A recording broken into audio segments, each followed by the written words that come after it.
Oke, Assalamualaikum warahmatullahi wabarakatuh. Ya, pada pertemuan kita yang sekarang, pada video kali ini, kita akan lanjutin pembahasan kita yang terkait dengan elektrostatik ya. Setelah sebelumnya di pertemuan kita yang minggu kemarin, minggu lalu, yaitu masih bahasan elektrostatik, tapi lebih penekanan pada kasus perhitungan medan listrik sama potensial listrik. Oke? Nah, sekarang lanjutannya itu sisanya yaitu kita bahas terkait masalah kerja, energi, dan sifat dari konduktor ya. Oke, langsung saja terkait dengan kerja atau kita menyebutnya juga usaha, bisa juga. Misalkan kita punya suatu kasus di sini, ada sekumpulan muatan titik ya dari Q1, Q2 sampai Qi di sini nilainya.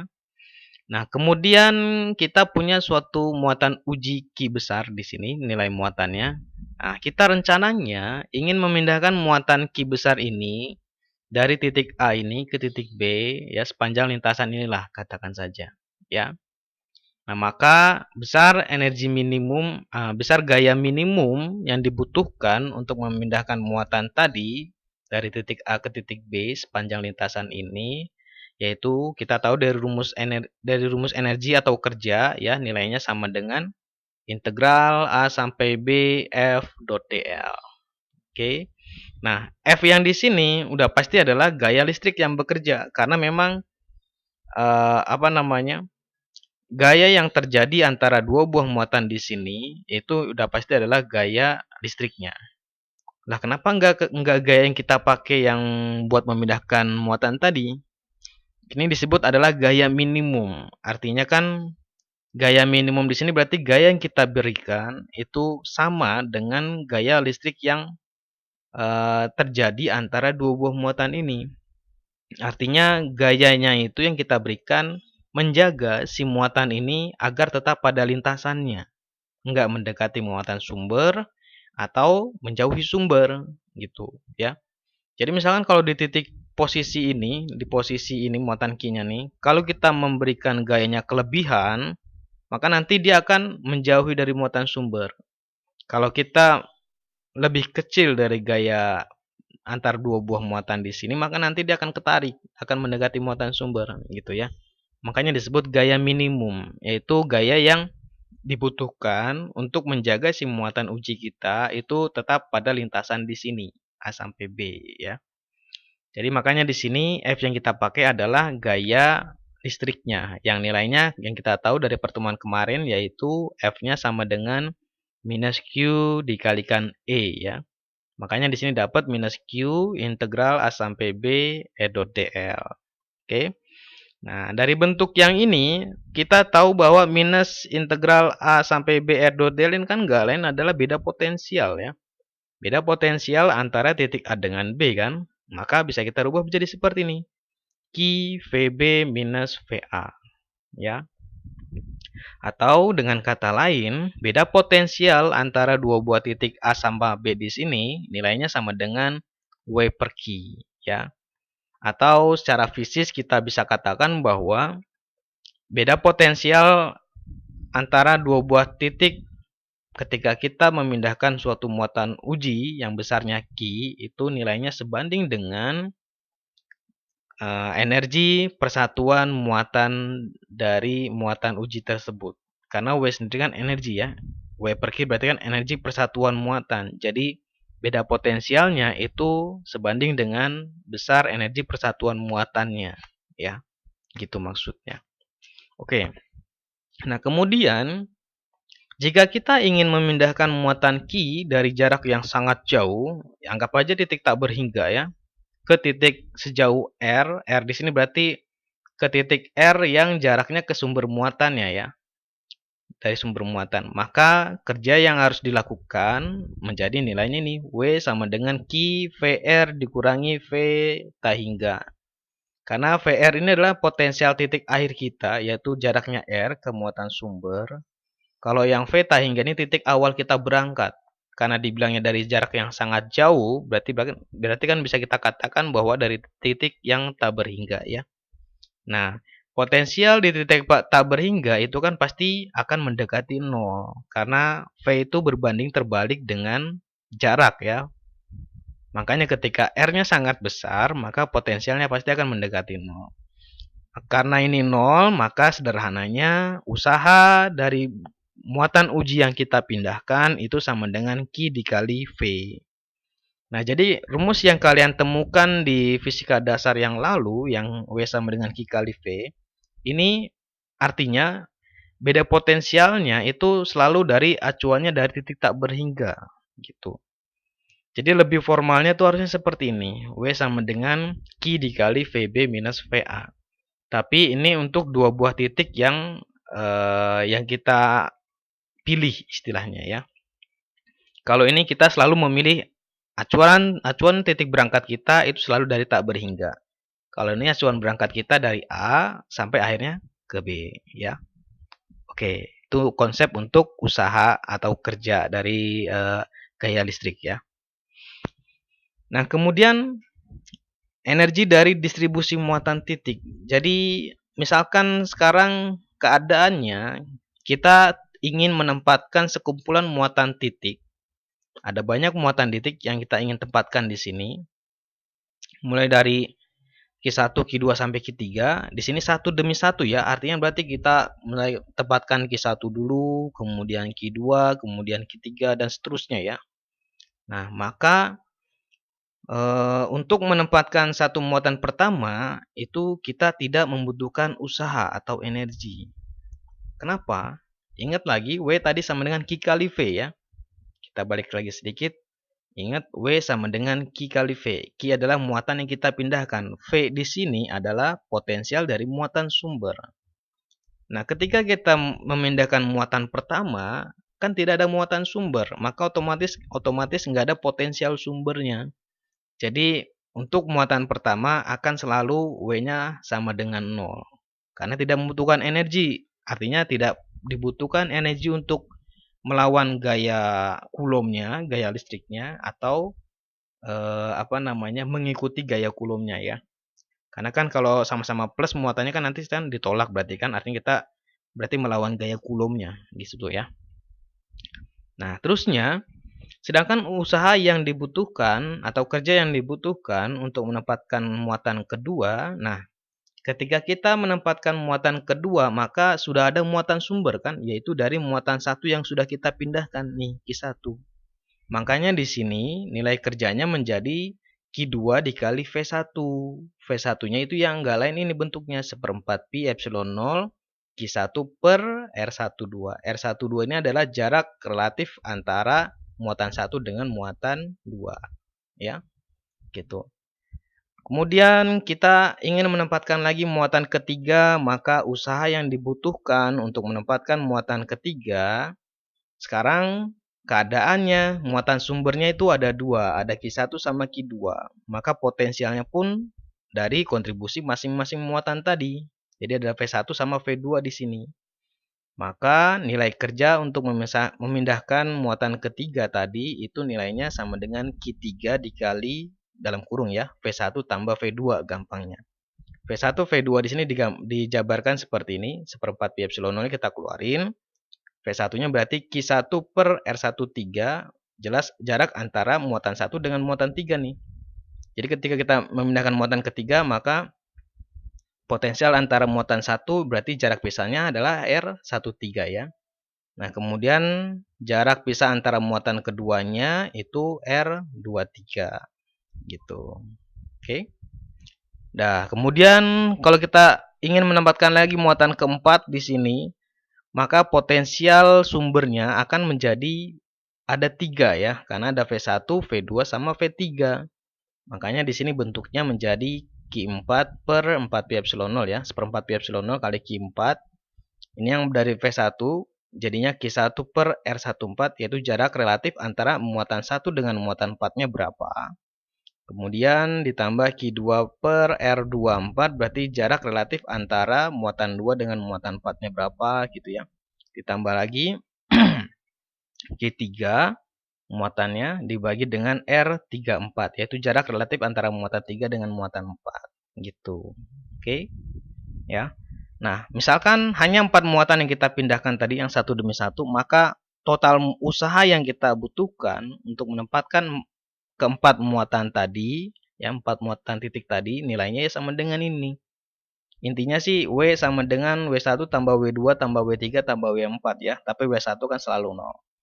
Nah, kalau kalian susun dia akan bentuknya seperti ini. Kalau kalian jumlahkan dari hasil yang ini ya, W2 ditambah W3 ini, W4 di sini, nanti akan terbentuk hasilnya seperti ini, ya. Itu atau secara umum kita bisa pakai notasi sigma biar apa namanya bentuknya biar lebih elegan gitu persamaannya ya. Oke. Kalau pakai notasi sigma maka ini kan ada dua key nih, kita sebutnya key I sama key J dan ada R1213 seterusnya ya. Kita bisa sebut RIJ di mana I-nya sigma I di sini bergerak dari 1 sampai N, begitu juga yang J bergerak dari 1 sampai N, tapi ada syarat di sini untuk J-nya. J-nya harus lebih besar dari I. Gitu. Kenapa kayak gitu? Kita cek aja misalkan. Katakan aja untuk I-nya 1.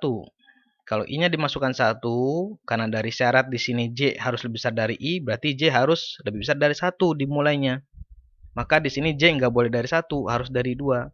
Makanya nih Q1, Q2 akan dapat yang ini, Q1, Q3 nanti dapat yang ini, Q1, Q4 nanti dapat yang ini.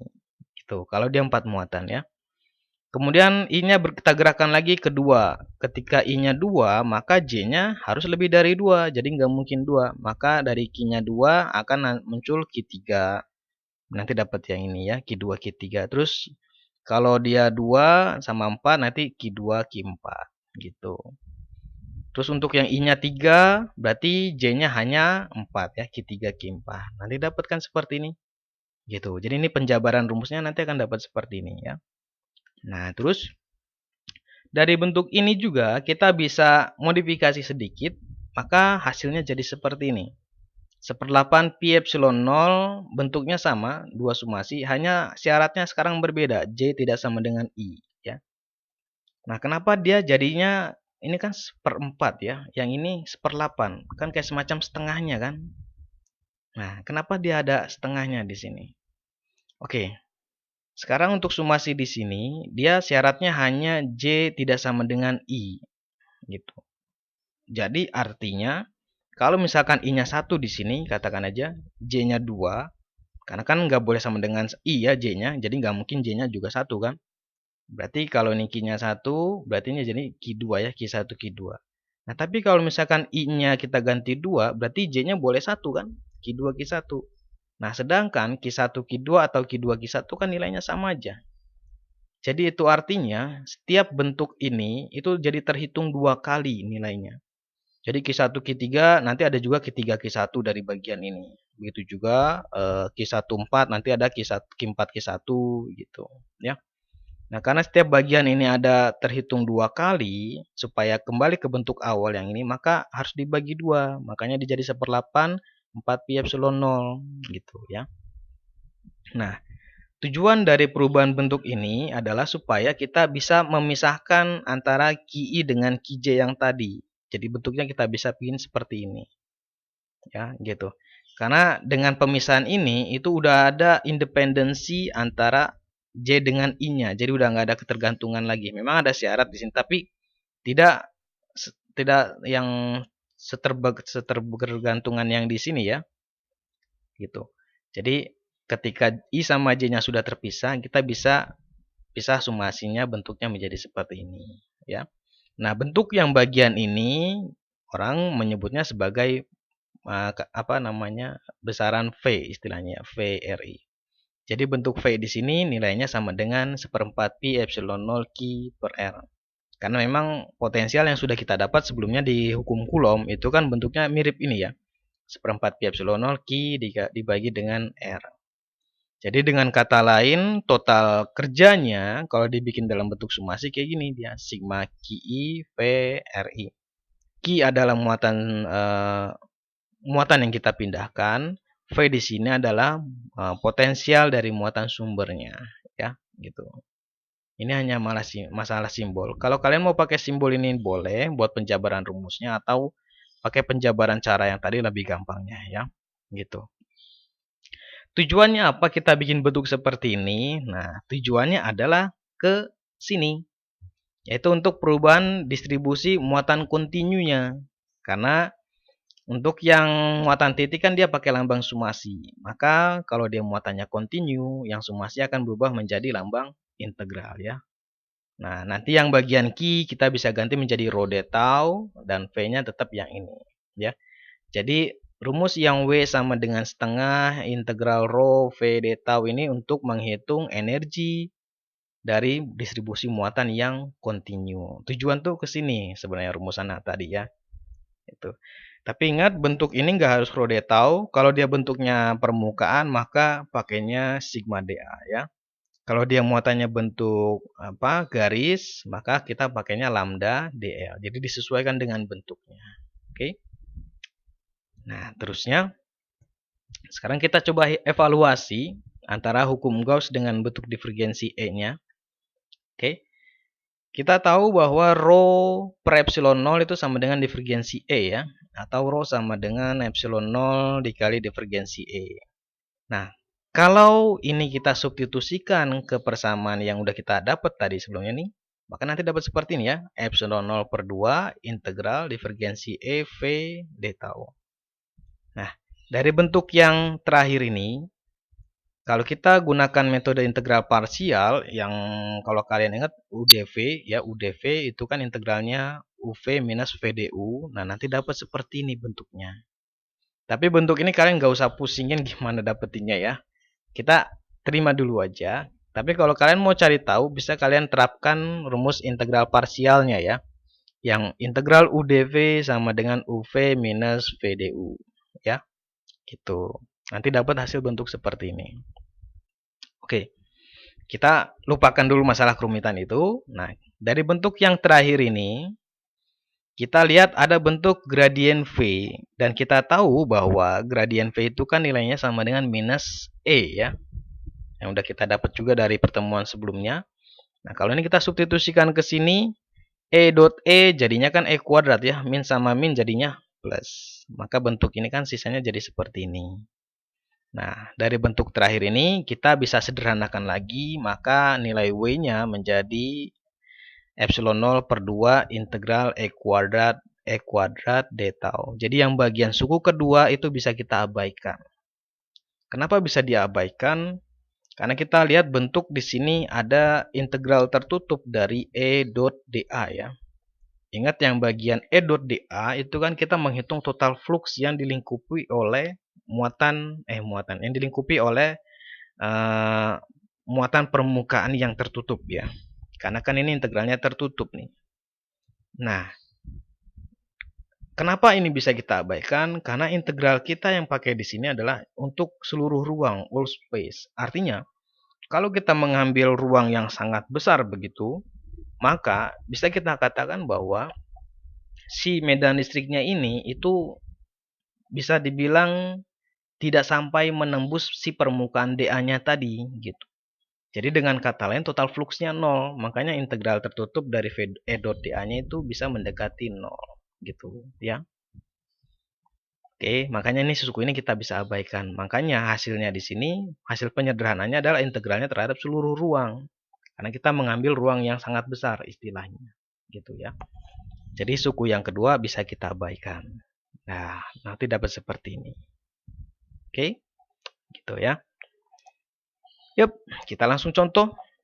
Contoh yang pertama, tentukanlah energi dari muatan kulit bola yang seragam ya, dengan total muatannya itu Q dan jari-jarinya R. Oke. Nah, maka ada dua cara yang bisa kita pakai. Solusi pertama, kalau kita mau pakai berhubungan dengan kerapatan muatan tadi. Yang rumusnya ini ya. Yang sebelumnya, slide sebelumnya, yang W sama dengan setengah integral rho V d tau. Tapi karena ini berhubung bentuknya kulit bola berarti kan dia permukaan ya, permukaan. Makanya di sini pakainya sigma dA. Karena adanya pakainya muatan permukaan. Oke. Nah, Karena integral kita berhubungan dengan V, maka kalian tentukan V-nya dulu. Dan kebetulan sudah kita hitungkan V atau potensial dari kulit bola dari pertemuan sebelumnya itu nilainya 1/4 pi epsilon 0 Q per R. Nah, perlu dicatat bahwa yang kita hitung di sini adalah energi di permukaan kulit bolanya ya, muatan kulit bolanya. Makanya di sini V-nya bentuknya 1/4 pi epsilon 0 Q per R.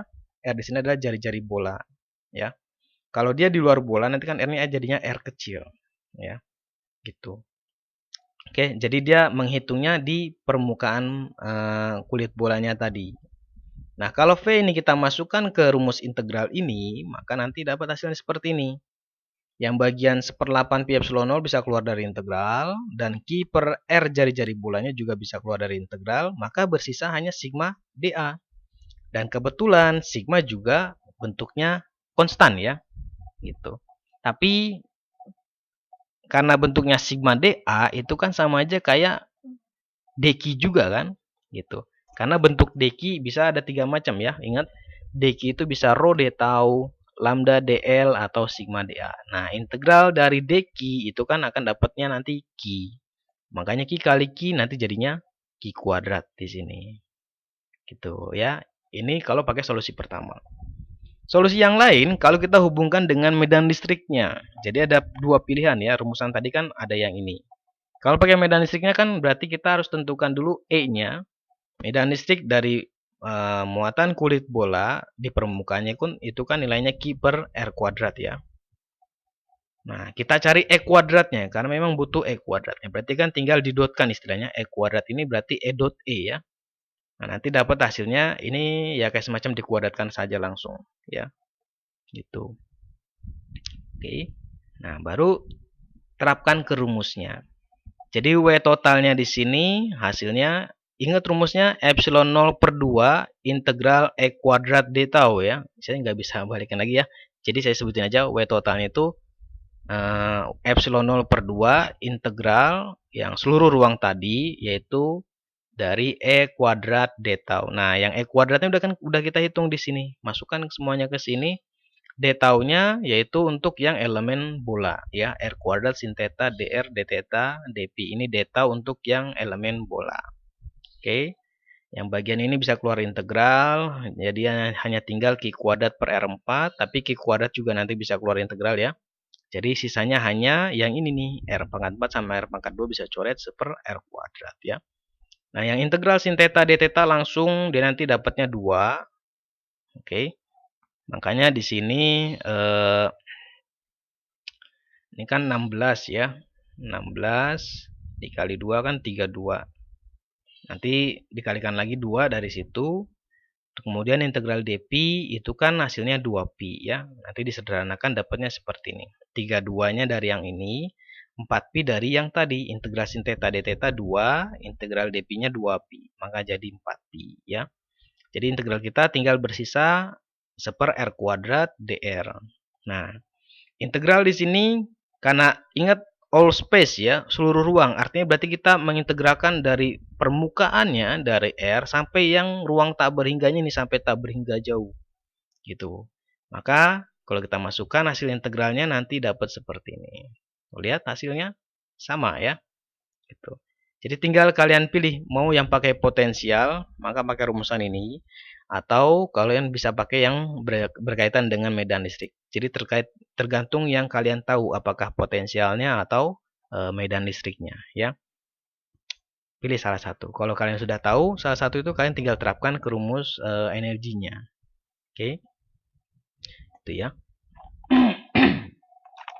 Nah, terus kita lanjut ke sifat dasar konduktor. Jadi seperti yang kita tahu bahwa sifat dasar konduktor atau pada umumnya bahan itu ya, kita tahu ada dua macam lah gampangnya, isolator sama konduktor sederhananya, tapi memang ada bentuk yang lain juga ya. Tapi kita fokus ke situ dulu. Nah, kita tahu bahwa sebuah isolator contohnya kayak karet atau kaca ya. Masing-masing kalau secara mikroskopik kita melihatnya masing-masing elektronnya itu terikat pada atom tertentu. Jadi berbeda dengan konduktor, dia satu atau lebih elektron dari tiap atomnya itu dapat bergerak bebas di dalam materialnya. Jadi karena sifatnya yang terikat itulah isolator itu makanya dia agak susah untuk menghantarkan arus listrik. Karena elektronnya tadi terikat kuat pada atomnya. Berbeda dengan konduktor. Konduktornya itu dia lebih bebas bergerak di dalam materialnya ya. Maka ketika dikasih potensial atau beda potensial, maka nanti muatan yang bebas tadi akan bergerak. Maka akan timbul arus listrik nantinya. Gitu. Oke ya.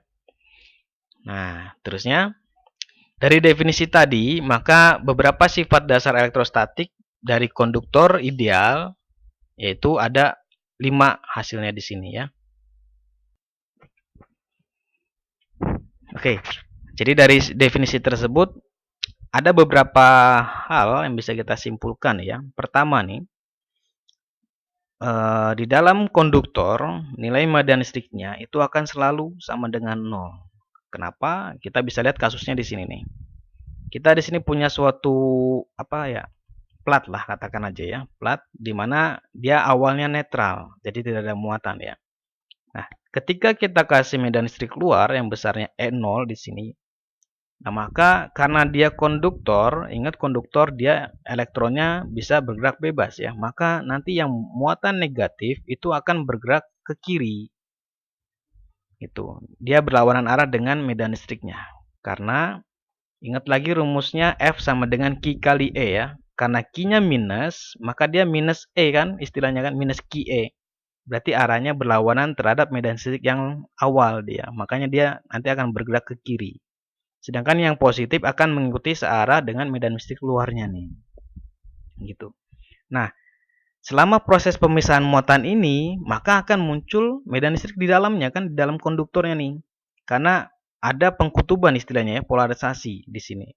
Pemisahan muatan antara muatan negatif dengan muatan positif. Karena muatannya terpisah seperti ini, maka di dalam konduktor pasti akan muncul namanya medan listrik induksi ya.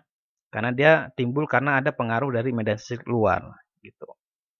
Nah, di saat yang bersamaan medan listrik luarnya pun akan memberi efek pada medan listrik yang di dalamnya. Jadi dia pada satu saat nanti medan listrik dalamnya ini akan mengimbangi medan listrik yang di luarnya. Jadi dia akan saling meniadakan medan listrik yang di sini ya. Makanya di dalam konduktor nilai medan listriknya akan selalu sama dengan 0. Nah, terus konsekuensi yang kedua, di dalam konduktor itu nilai ρ-nya juga akan sama dengan 0. Nah, ini gampangnya kita lihat lagi dari divergensi E. Divergensi E itu kan sama dengan ρ per epsilon 0. Kalau E-nya sudah 0, maka otomatis ρ-nya 0 kan? Gitu gampangnya ya.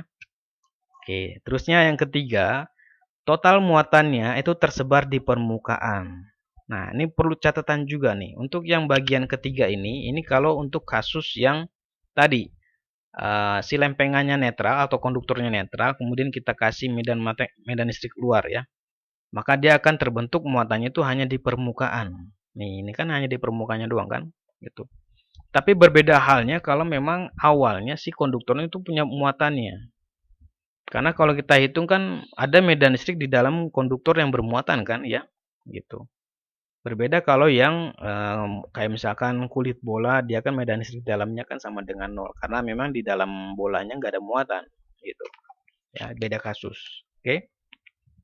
Nah, terus yang keempat, sifat yang keempat, potensial konduktor itu merupakan ekuipotensial.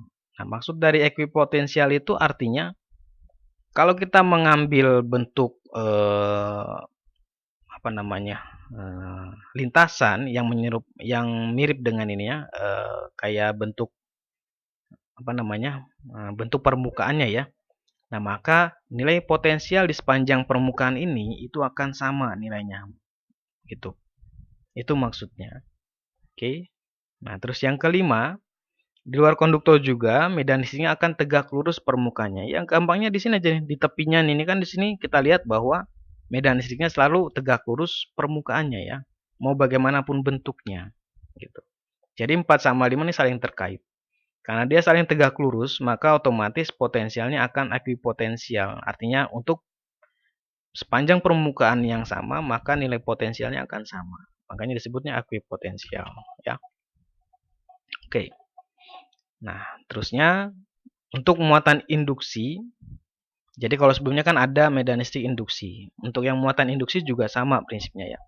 Artinya gini, kalau kita misalkan kasusnya meletakkan sebuah muatan positif Q di sini di dekat suatu konduktor yang tidak bermuatan tadi awalnya ya, yang netral, maka muatan negatifnya pasti akan tertarik ke kiri, sedangkan yang positifnya akan tertarik ke kanan ya, atau menjauhi gitu kan.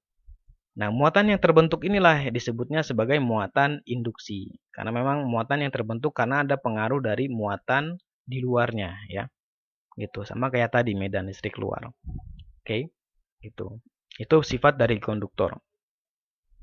Oke, terusnya jika terdapat lubang atau rongga di dalam konduktor, contohnya ini nih, ada rongga di sini.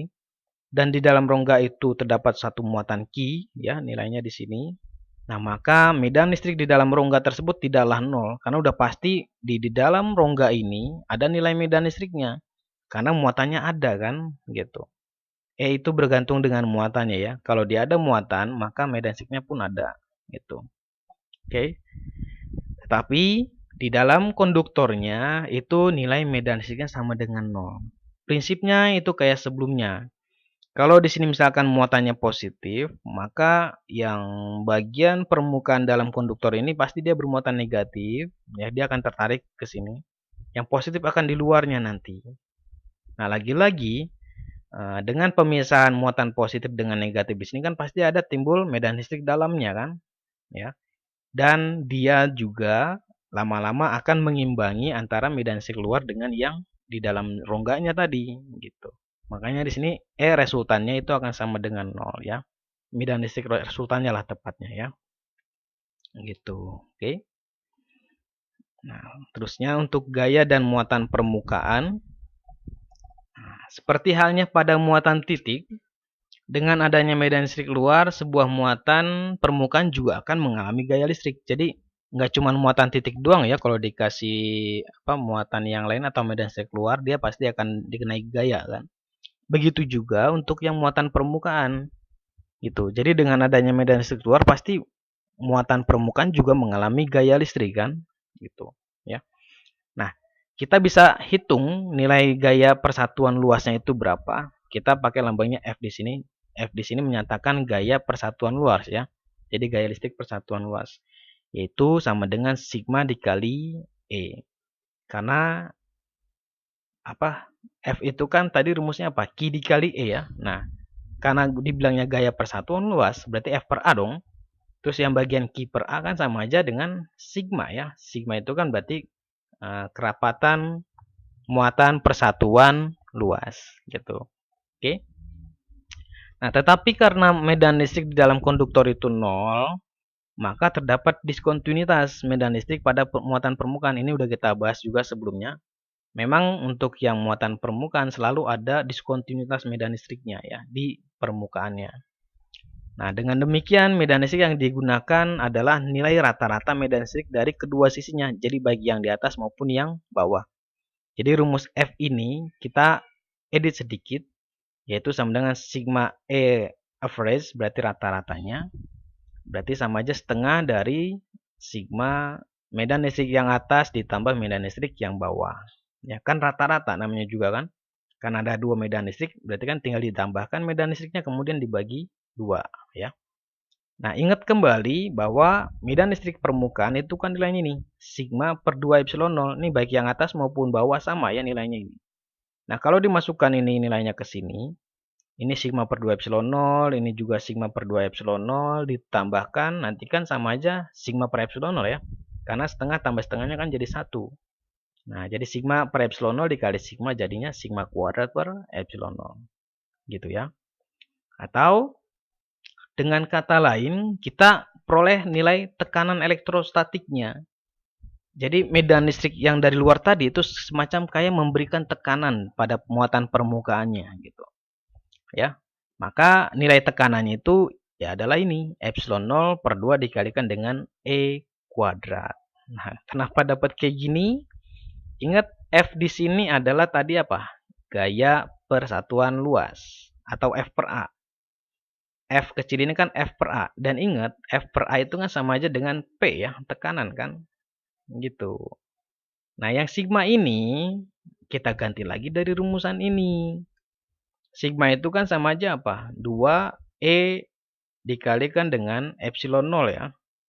Nanti epsilon 0 kan dikuadratin dulu, tapi ini kan sigma kuadrat ya. Berarti nanti jadi E kuadrat dikali 4 dikali epsilon 0 kuadrat. Nanti epsilon 0 kuadrat coret sama yang ini kan. Gitu ya. Oke. Nah, nanti yang E kuadrat jadi yang ini. Gitu. Nanti dapat hasilnya seperti ini. Epsilon 0 per 2 E kuadrat ya. Gitu.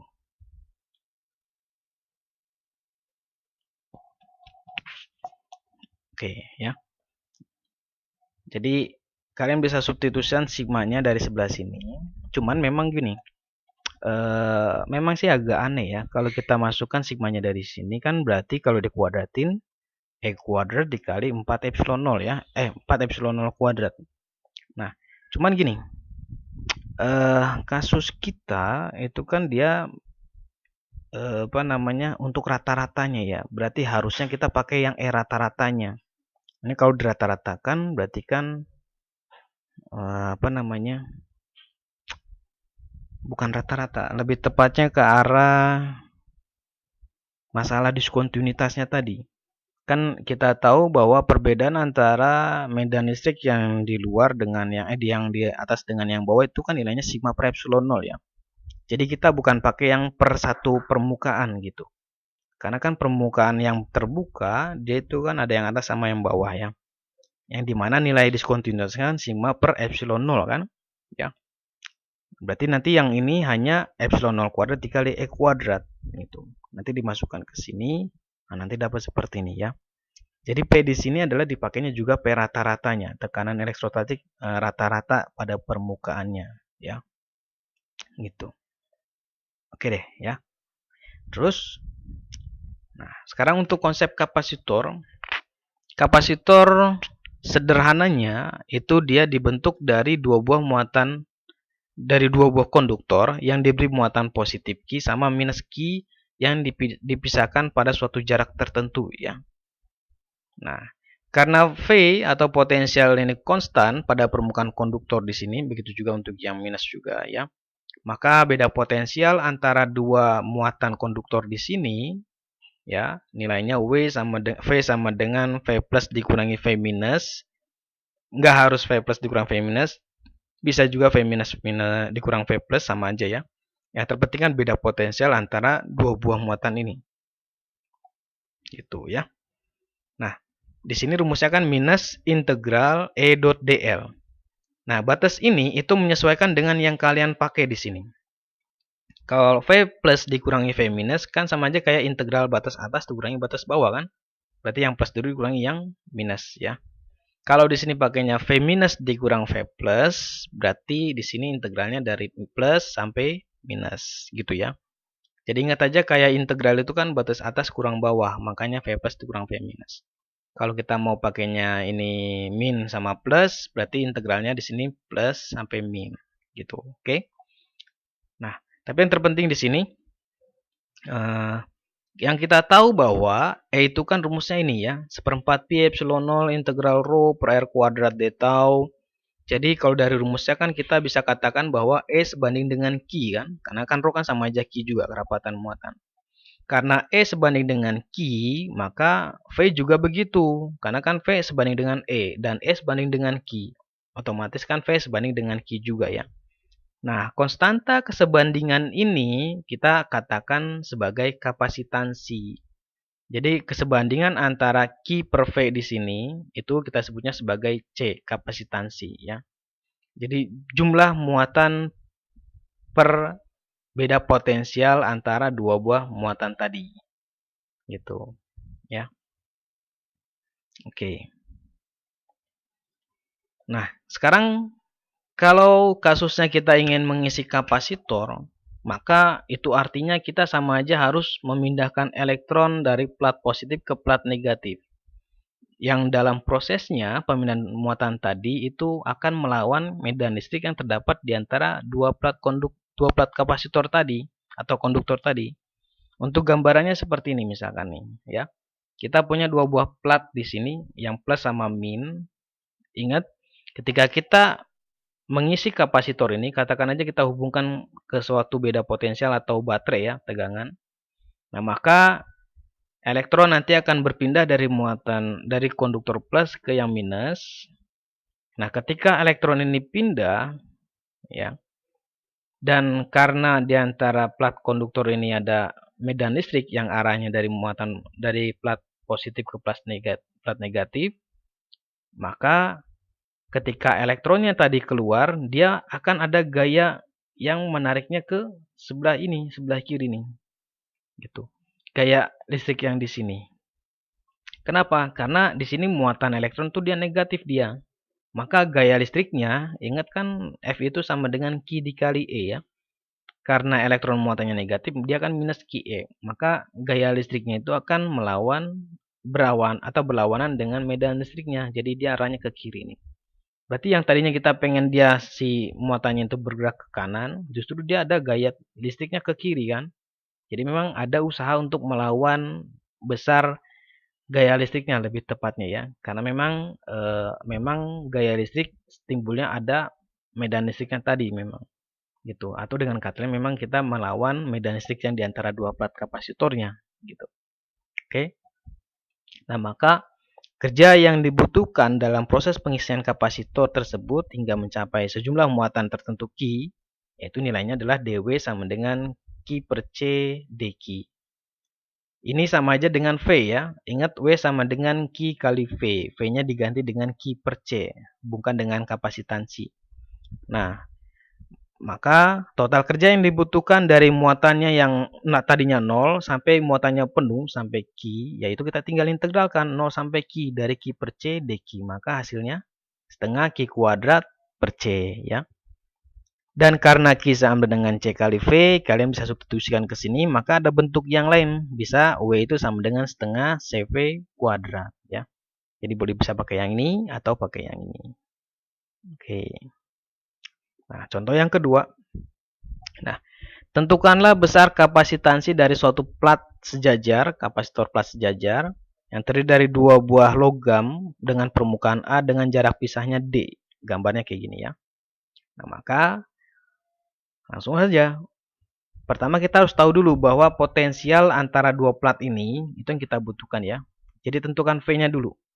V itu kan rumusnya integral E dot dl. Nah, ini kan jarak dl itu kan sama aja jarak pisah antara dua platnya kan. Jadi simpelnya V sama dengan E dikalikan D. Gitu. Ya. Dan kita tahu bahwa medan listrik dari permukaan plat yang ini itu kan sama dengan sigma per epsilon kan? Ya. Dengan sigma sendiri adalah Q per A epsilon 0. Nah, masukkan ke sini, maka nanti dapat hubungannya V sama dengan Q per A epsilon 0 dikali D. Maka dari situ kita bisa peroleh nilai C-nya. C itu adalah ingat Q per V ya. Q per V, V-nya pindah ke sini, A-nya ke sini, D-nya ke bawah, maka dapat seperti ini. Nah, gitu. Terusnya, contoh yang kedua. Tentukanlah kapasitansi dari dua buah kulit bola yang konsentrik, artinya berarti sepusat ya. Dengan jari-jarinya A sama B. Anggap aja A itu dalam, B itu di luar lah, gampangnya ya. Jadi di sini kita misalkan kita menempatkan suatu muatan positif plus Q pada bagian dalam bolanya dan minus Q pada bagian luarnya, yaitu yang jari-jari B-nya. Dan medan listrik yang terbentuk antara kedua bola tadi, maka E itu sama dengan 1/4 pi epsilon 0 Q per R kuadrat. Ya, ini jelas juga. Karena kan ini kita sama aja menghitung medan listrik yang di dalam bolanya yang muatan plusnya ini. Makanya nilainya Q per R kuadrat. Dengan R ini di antara dua permukaan bola tadi, ya jaraknya. Oke, maka beda potensial antara kedua bola tadi, jadi minus integral E dot dl. Nah, di sini bentuknya B ke A ya, berarti VA minus VB. Artinya berarti kita mengurangi potensial di dalam dengan potensial yang di luar ya. E-nya masukkan ini, DL-nya diganti yang untuk koordinat bola, tapi karena berhubung hanya dengan R, maka DL-nya udah pasti tinggal DR ya. Jadi integral kita tinggal 1/R kuadrat DR. Nah, integralkan ini kan gampang hasilnya ya. Dapatnya 1/A dikurangi 1/B. Oke, gitu ya. Nah, maka dari situ kita bisa peroleh nilai kapasitansinya, yaitu C sama dengan Q per V. Jadi V-nya pindah ke sini, maka yang 4 pi epsilon 0 ke atas ya. Yang ini jadi ke bawah, atau bentuknya jadi seperti ini sederhana ya kan. Gitu. Saya rasa nggak ribet ya. Dah. Oke, tinggal latihan soalnya. Tapi seperti biasa untuk latihan soalnya saya lampirkan saja ya, biar waktu kita nggak panjang, biar ukurannya nggak banyak, nggak besar, ya. Jadi akan saya lampirkan juga. Oke, ya sekian dari saya untuk yang materi elektrostatik berarti sudah beres. Maka untuk selanjutnya udah masuk ke bagian masalah teknik khususnya ya. Jadi lebih tepatnya ke arah potensialnya. Jadi nanti akan membahas seputar masalah potensial. Oke, itu aja sekian dari saya. Wassalamualaikum warahmatullahi wabarakatuh.